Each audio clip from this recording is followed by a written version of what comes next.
shoot, what said did you claim it? It's that Xbox, spin the block, his legs slide. Fast talker, no riddling, moonwalker, selling moon rock just to make dividends. You in traffic with family? That much make it a portrait. Gun kick back, not grannies from porches. David on the sea, you know that it's scorching. What's a man with king? No response to the saying, advancing the line, advancing the payment. You front the game and shoot, what said did you claim? You already know the time, told my boys to hold the line. We gon' shoot it out in seconds, leave you posted like a vine. Bow your head down to the king, leave your roses at the shrine. We stay ready for the war, just need the king to drop the sign. Say what you running from, what you running from? I'm with my team, we bleed green, that's what you wanted, huh? Say what you running from, what you running from? I'm with my team, we bleed green, that's what you wanted, huh? This what you wanted. This what you wanted, huh? Peace and blessings, and welcome back to Xbox Frontline News with your boy, the King. International King is fresh off his trip to Japan with the Iron Lords, and there's a lot to discuss. Normally, every time we go to one of these trade shows, Xbox does something funky, and we're at the funky part of what Xbox is doing. From Game Pass raising the prices to consoles apparently being shut down to all types of mayhem. Now, Twitter's a wild place, and it can seem to most that it's overwhelming at times.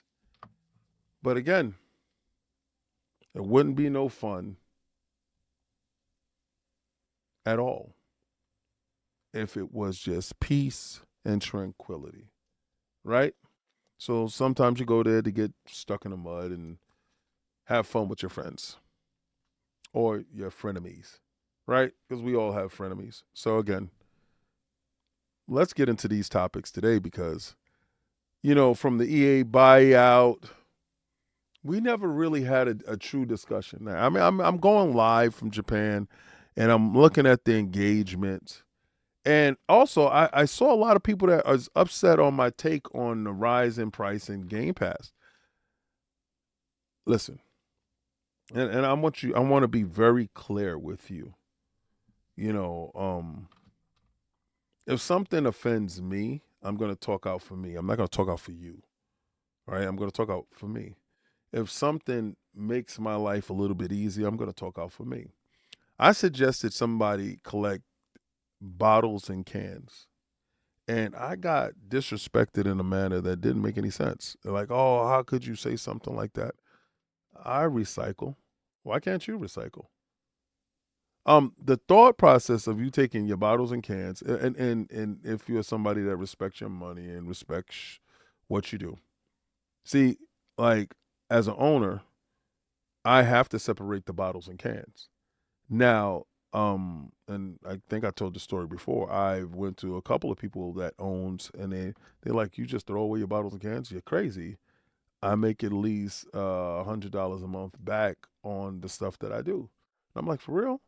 And I noticed that it doesn't take anything just to be a little bit more diligent in your trash scenarios, whereas you separate the bottles and the cans. And then you just take them for recycling. So it's better for the environment, it's better for yourself, and then you get a little chump change for it, and that chump change can actually pay for a hobby that is not essential to life. But when I made that suggestion, individuals thought either I was being foolish or that I was being rude. If you know anything about this channel, I'm going to tell you how to save as much money as possible. If you know anything about this channel, I'm going to tell you where we are, you know, financially as a group. And when I'm talking about a group, I'm talking about humanity. And right now, everything is on a price rise. Everything, you know, from food to gas to everything. And even your hobbies. So again, if you thought that I'm in support of a price hike, absolutely not. I'm a gamer. I want everything to be as low as possible, but I'm a realist. I think logically. But instead of making a problem worse by focusing on the problem, I focus on the solution. There's two people in this world. There's people that is going to complain and bitch and moan about stuff, and there's people that's going to figure it out. When a crisis hits, I'm looking for the answer to avert more catastrophe. Instead of focusing on the catastrophe while it gets larger and more grotesque, I'm trying to mitigate the damage that the catastrophe is doing. Now, what type of person are you? Are you a person that's going to focus on the problem, or are you the person that's going to focus on the solution? If you're a problem focused person, please unsub. Go that way, because my logic is not going to work for you. I'm working on the solution, not the problem. So let's get into these topics, right? Because those people that are still here are individuals that really care about what Xbox Frontline News is bringing you. If anybody remembers the game Metal Hellsinger from the developer The Outsiders, Funcom is closing that developer. It's unclear how many people will lose their jobs based on the shutdown. I'm a first-person shooter lover, and the news comes after days that Funcom confirmed that it will be making layoffs. And just months after million-seller Dune Awakening became the biggest release in its history, Funcom had this to say about The Outsiders, the developer, that they will be shutting down that studio. And I really liked the game Metal Hellsinger. I thought it was dope. The soundtrack was really good. It gave a painkiller type feel. The game was really good to me. I don't like to see any studio close down, especially first person shooters. Which really is my fun. They didn't explain how many people will be impacted by the cuts, but we know internally that one studio has been closed. The Outsider is credited with working on Dune the Awakening, and it's unclear how many people will lose their jobs at Stockholm Studio as a result of the closure. It sucks. It sucks because you don't want any studio to close. But as I see, as this industry becomes more and more volatile, that has become a rude awakening to me as I get closer to the industry to see the seedy, dirty underbelly of it, which I just thought was just a beautiful rose.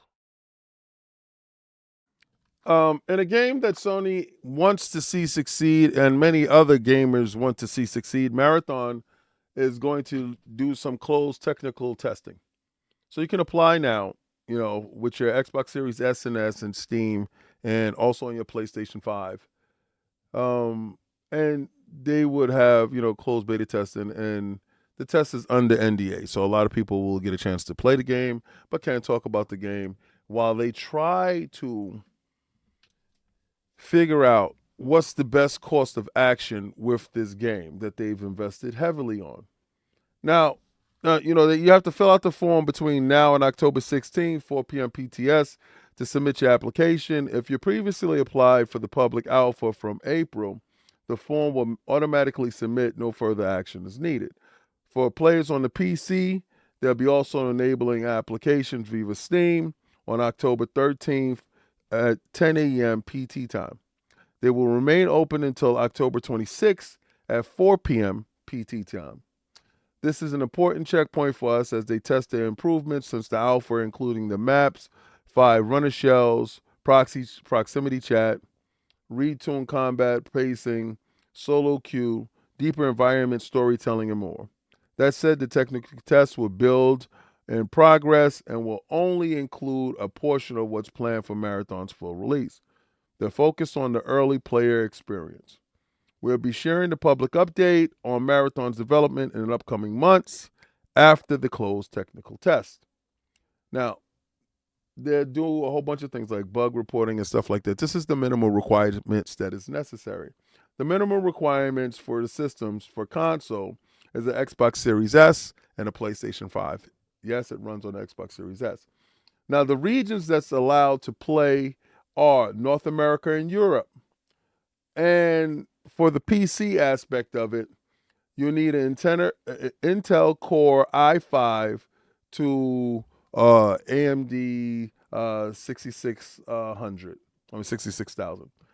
GPU in NVIDIA GeForce GTX 1050 Ti with, and that's the baseline, and a limited amount of RAM. It's not that much RAM necessary. It's 8 gigs.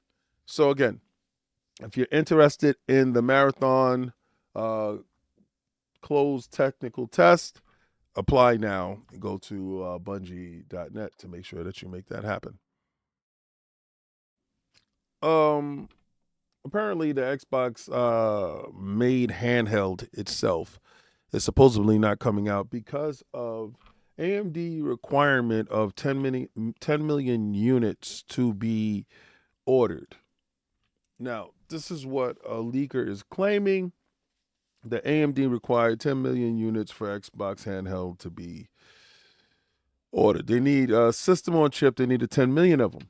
And honestly, Kepler is usually really good with this stuff, right? So I'm not saying that he's off. I'm not saying that he's right. I'm not saying anything in between. I'm saying from a position of not knowing all the absolute facts when it comes to the situation. But NeoGAF posted, the Kepler made a post on NeoGAF and claimed that the post that Xbox canceled their first-party handheld due to the requirement of AMD, and that the minimum order was 10 million units. This would not have been the Asus ROG Ally handhelds, which are due to come out in 10 days. This is the Xbox first-party handheld. Now, I will expound on this later on, but the reporting so far is that that initial handheld from Microsoft and Xbox is no longer a thing. Okay, we'll, I guess, talk about this because me personally, and this is just me personally, I don't think you need a device from your first party competing with a device that you have as an OEM product. And regardless to what, that device that Xbox would have made their self, and this is just my thoughts on it, individuals would have thought maybe that they would make a cheaper device that they can get, but then they still crave power. But then you have a thought process of thinking about your console games. I don't know what the consumer is thinking here. The prudent thought is to have the most powerful device that is a universal object that is able to play your cloud games, your native games, and your PC games and everything in one ubiquitous device that actually allows that to happen. The Xbox first party handheld would be a limited thing compared to what the Asus handheld is. So again, why go through all the trouble of making a partnership where you help out on the software aspect of the device and bringing the device to market? I never thought that if the Asus ROG Ally was successful and is proving to be so, that they would make a first party handheld. I always thought the first party handheld was put to the side based on making a better business decision. So honestly, I thought for a minute it would make sense, and then you sit down and you start really looking at the dollars and the cents of stuff. It didn't make any sense, not in the least, not in the slightest, for them to make a device and you have a device that's in the wild.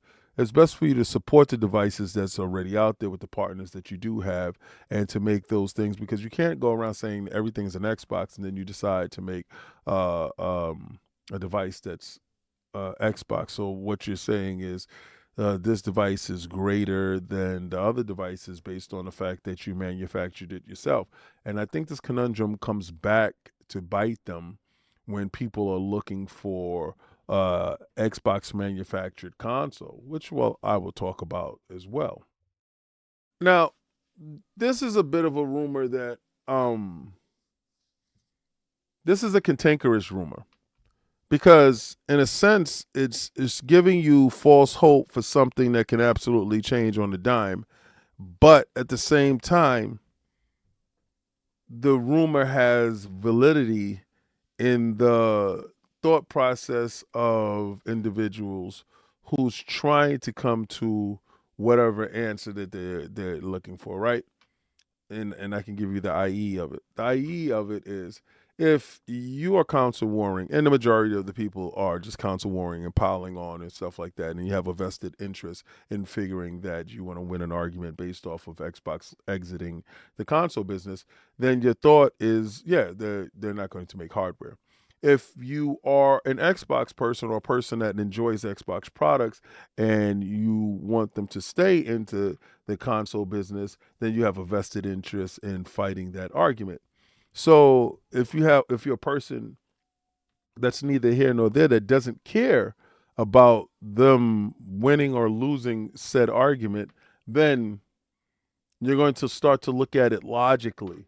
And Microsoft assures gamers that Xbox hardware plans remain strong amid latest rumors. Xbox isn't going all cloud. Next gen consoles are still coming, and rumors of the Xbox console's demise have been greatly exaggerated. This is brought to you by Jez Corden and from Windows Central.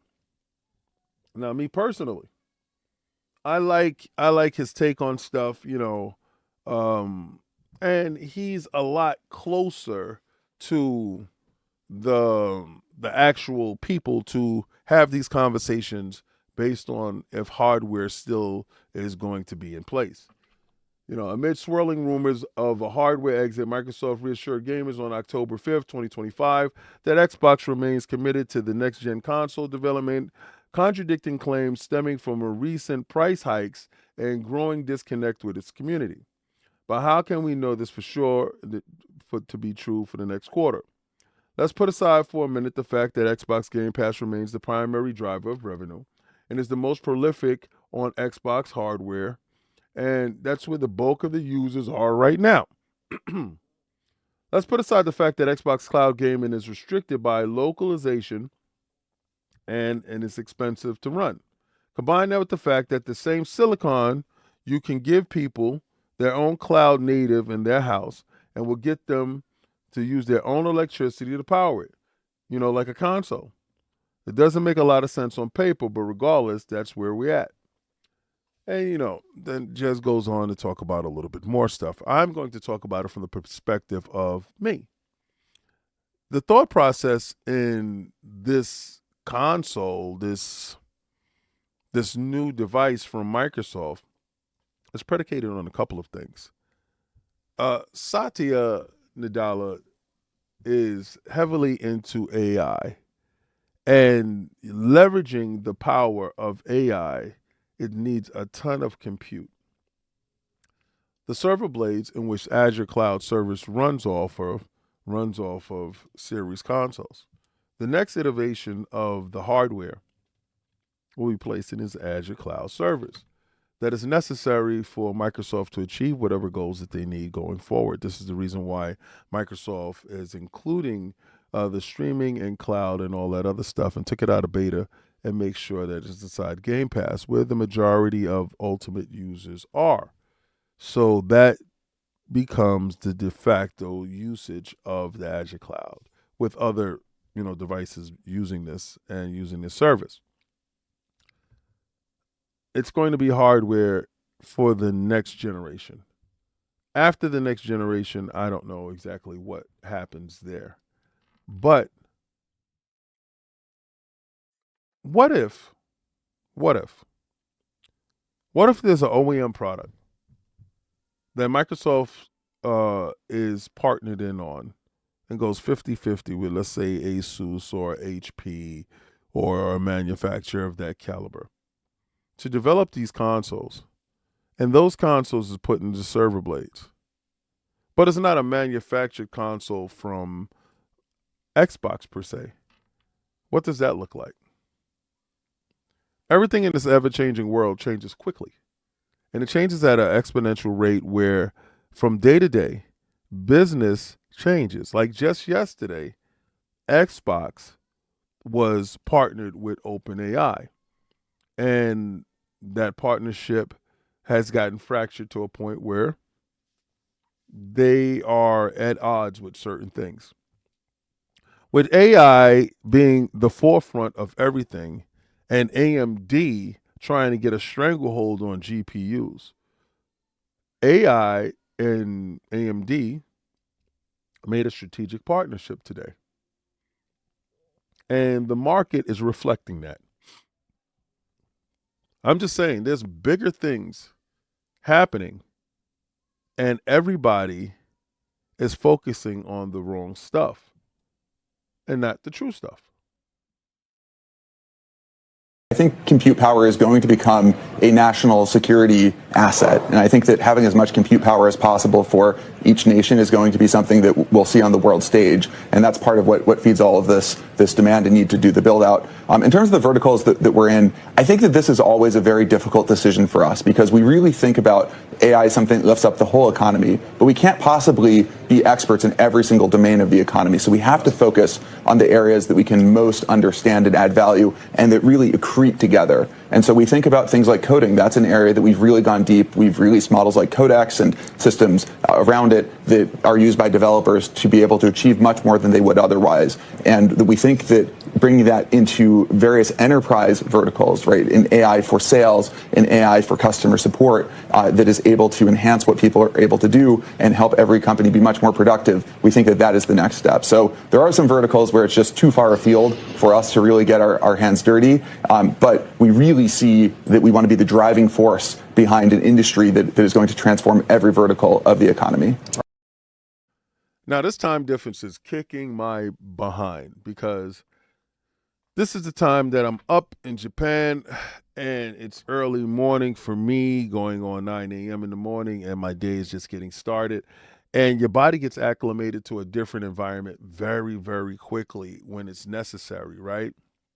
First days is rough, and then coming back, and then you have jet lag and stuff like that. But I want to say this.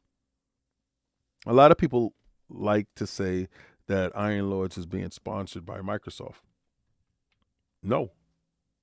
No, we're not.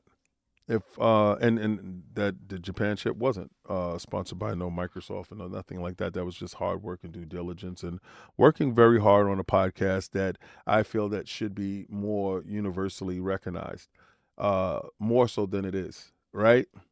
And a lot of times people miscue our relationships or what you can say associations with Xbox as something that is other than what it is.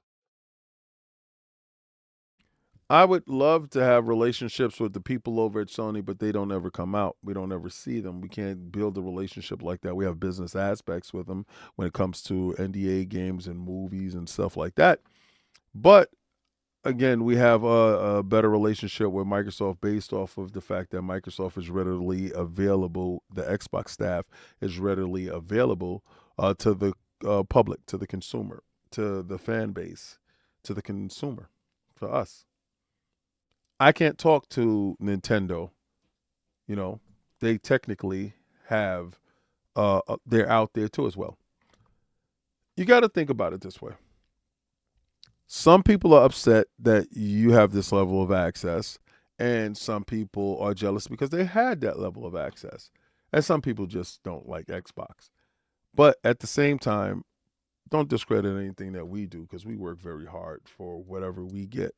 And, tried to bring you the most concise information based off of all the stuff that we see and all the stuff that you wanted to, hear about. And when I give you guys the opportunity to ask for games or stuff that you want to see, and none of you guys respond in that manner of what y'all want to see or what y'all want to know about, oh, your king, go do this, go do that. If we're doing in real life stuff, then interact in that manner. What you want to see, I'm going to go get. And that's what my whole Japanese experience was with the TGS show. The TGS show was amazing. It's honestly probably one of the last bastions that felt like E3. Now, when we go to Gamescom next year, I'll let you know how that is because people said it feels like E3. But I really think that TGS captured what my initial feelings was when we went to E3. TGS was absolutely, utterly amazing in every aspect of it, from the people to welcoming Tokyo, well, Chiba, that's inside Tokyo. It was something to behold. It was a great thing. But let's talk about Xbox and what many feel is a downward spiral. I don't think this is Game Pass's final form. I think Game Pass will go through many, many different iterations until it reaches its final form. I struggled through Game Pass when it was nothing but shovelware there. And for it to get to the state that it's at now, I'm happy that it's at the state that it's at now with the amount of games that is being released inside Game Pass and the service being as robust as it is. I know that doesn't come cheap. With you got developers claiming that they want you to put a tipping option in video games. Shout out to Mike Ibarra, where he said that nonsensical thought process where he wants a game to be able to have a tip option at the end. Like, you got great food and you get service well. Here's where I think that thought process is wrong. I'm in Japan, and Japan doesn't have a tipping process. Like, you don't tip at all. So the worker is not incentivized only based on the fact that they might get a tip. The worker is incentivized and to give you the best that they possibly can based off of the fact that everybody is treated equal. A game should be great on the merits that it's a great game, and every developer should put their best foot forward, not be incentivized in getting a tip at the end of a great game. I think that's a false narrative that should be abolished, should not be brought up again. The initial purchase of a game should be based off of the fact that you want the game and the game has gave you what you needed to jump into the game. Now, if that game is on a service, that's a great thing that you got to play the game. But again, I feel that Game Pass has gotten to where it is based off of hard work, diligence, and marketing and data. The data shows what it is. And I understand it. I don't necessarily agree with the price hike. I mean, please, I would have said, please, $3. But a whole 10, it still falls in line with what I consider as a deal with certain things. With just looking at the future, we got the Outer Worlds 2. When I played the Outer Worlds 1, I really liked the Outer Worlds 1, so I want to play the Outer Worlds 2. So you're looking at a $70 game there. And then you say Ninja Gaiden 4, which I really played all the Ninja Gaidens, and I really want to play that. So you're looking at a $70 title there. You're saying Call of Duty. I'm not really a Call of Duty dude, but I do like the campaign. But I probably would have missed on Call of Duty, and that would have been it for me. And whatever titles that they have that will drop inside Game Pass that I'm interested in. Do you see where that can easily ramp up to a whole bunch of money? So I have to make decisions based off of my wallet and my household. $30 seems to be a good deal. And I don't pay monthly. I pay it, in larger chunks. That makes sense for me to keep me in an ecosystem with all the stuff that I'm able to do with it. If it doesn't work for you, then get out. Nobody's telling you that that's something that you have to do. If that tier is too high for you, then go down to a lower tier if you just don't want to get out of the Xbox ecosystem. But I see people saying that Xbox is pricing out the average gamer. And the average gamer won't be able to partake in this gaming hobby. I want you to think back to when games were cheaper. It was a time that we had a sweet spot because games that was on cartridge used to cost a boatload of cash. Now, when it comes to console, I told you that I believe that there's an OEM device that's going to come out next year. What does that mean for the Xbox device? You see with the Asus ROG Ally and the Xbox ROG Ally, the Xbox ROG Ally X and Xbox ROG Ally, you see with that, you see the concerns and the level of conversation that is swirling around the Xbox-made device that is canceled, supposedly. I don't know. I don't work at Microsoft. If I do get any information, I'm not a leaker, so I'll leave that up to Nate the Hate, somebody like that leak that stuff. I don't care to do that. That's not my thing. When information is out, then I'll talk about it. But before then, everything is all speculation. But the the non-manufacturing of an Xbox dedicated device from Microsoft itself, it would undermine whatever the Asus ROG Xbox Ally is. It will undermine that because it will be infinitely weaker and have less features. Whereas you're trying to give as much features as possible, and that doesn't come at a cheap price point. $1,000 for the big boy device and $600 for the junior device. That's a steep asking price.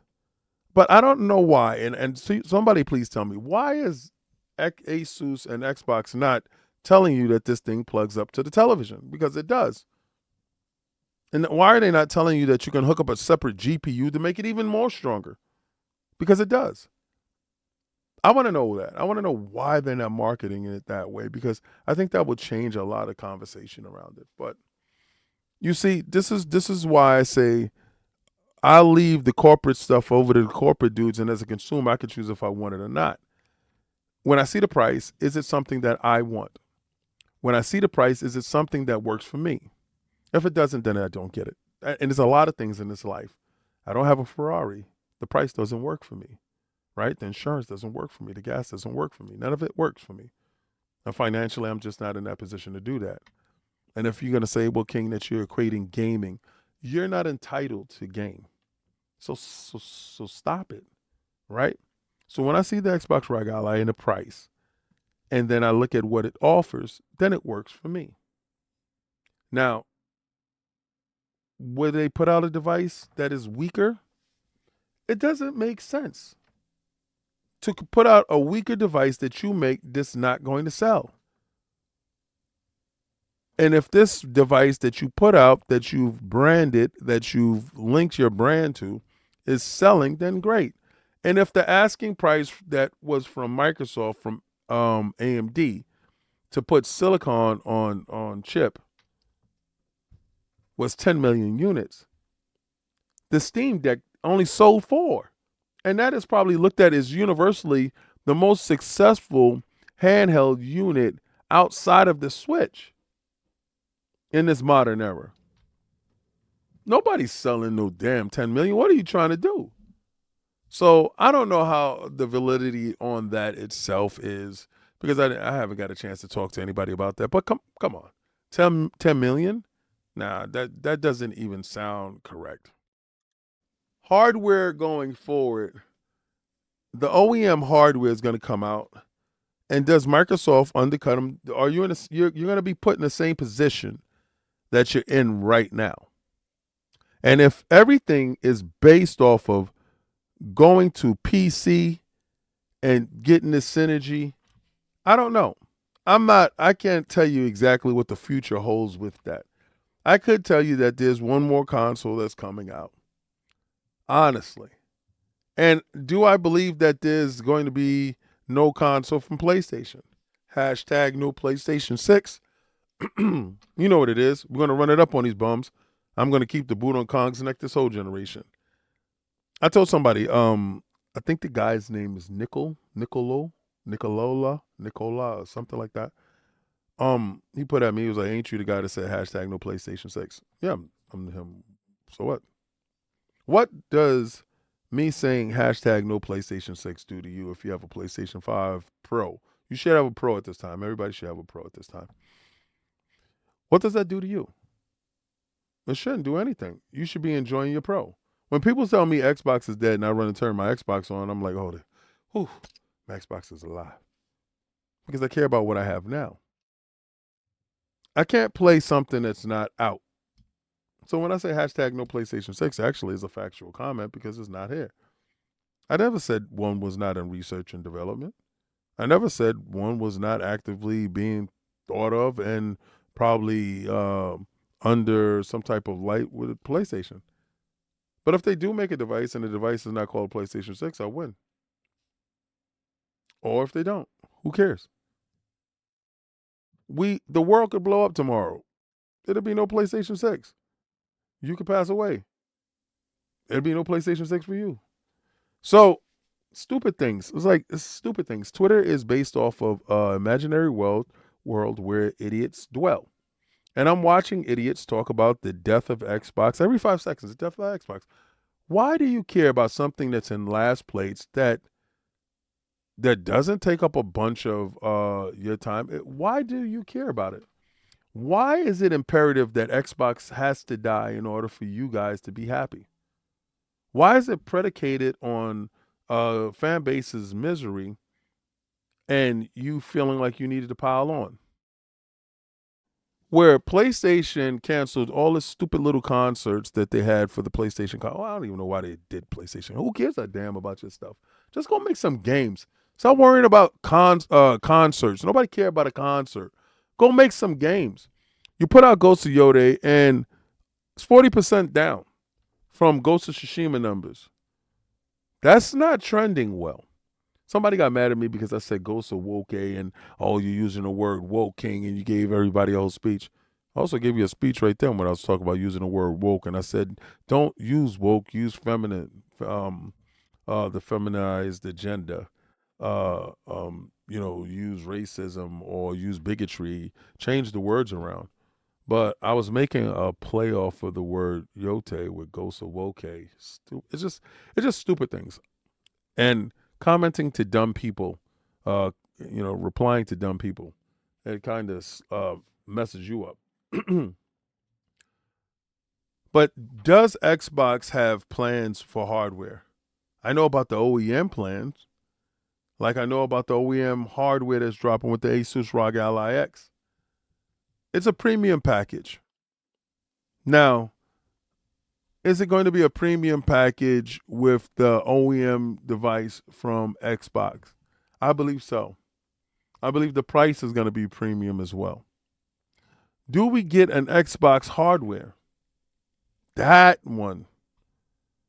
The businessman in me says, why though? And the consumer in me says, please. I don't know how they do the balancing act. I don't know. And that's up to Phil to work out. Phil, Sarah, and Jason Ronald needs to work that out. And cool. If you hit on that strategy, it works. If you miss, you're in trouble. But these are questions that are always going to linger in the back of the minds of gamers. When everybody's talking about the collapse of the industry, it's not the collapse of Xbox, it's the collapse of the industry as a whole. Where Microsoft is taking the weight on their shoulders. They're the only console manufacturer that is making sure that everybody has games. They're the only console manufacturer that has the best service in the market. They're the only console manufacturer that gave you a dedicated hardware, and they found any way necessary because AMD apparently tried to make it very hard for them to make that happen. But got you a handheld regardless. While you cry and ask for PlayStation to make a PSP, they gave you a Portal. I don't know. Different strokes for different folks. Where I see effort, you see people stepping on rakes. And I just don't share your opinion. I just say dare to be different. Just not for the sake of being different, but just for standing on your own morals and your principles. This is Xbox Frontline News. I'm back in this Monday. Maybe you left after this long conversation. Maybe you stuck around. I don't know. What I do know is, as an Xbox gamer, as a person that plays Fortnite, as a person that likes to take his handheld stuff on the go, as an Xbox gamer, I'm happy. Now, a lot of you guys are going to talk about I should be upset. I've been through worse. This is a hobby.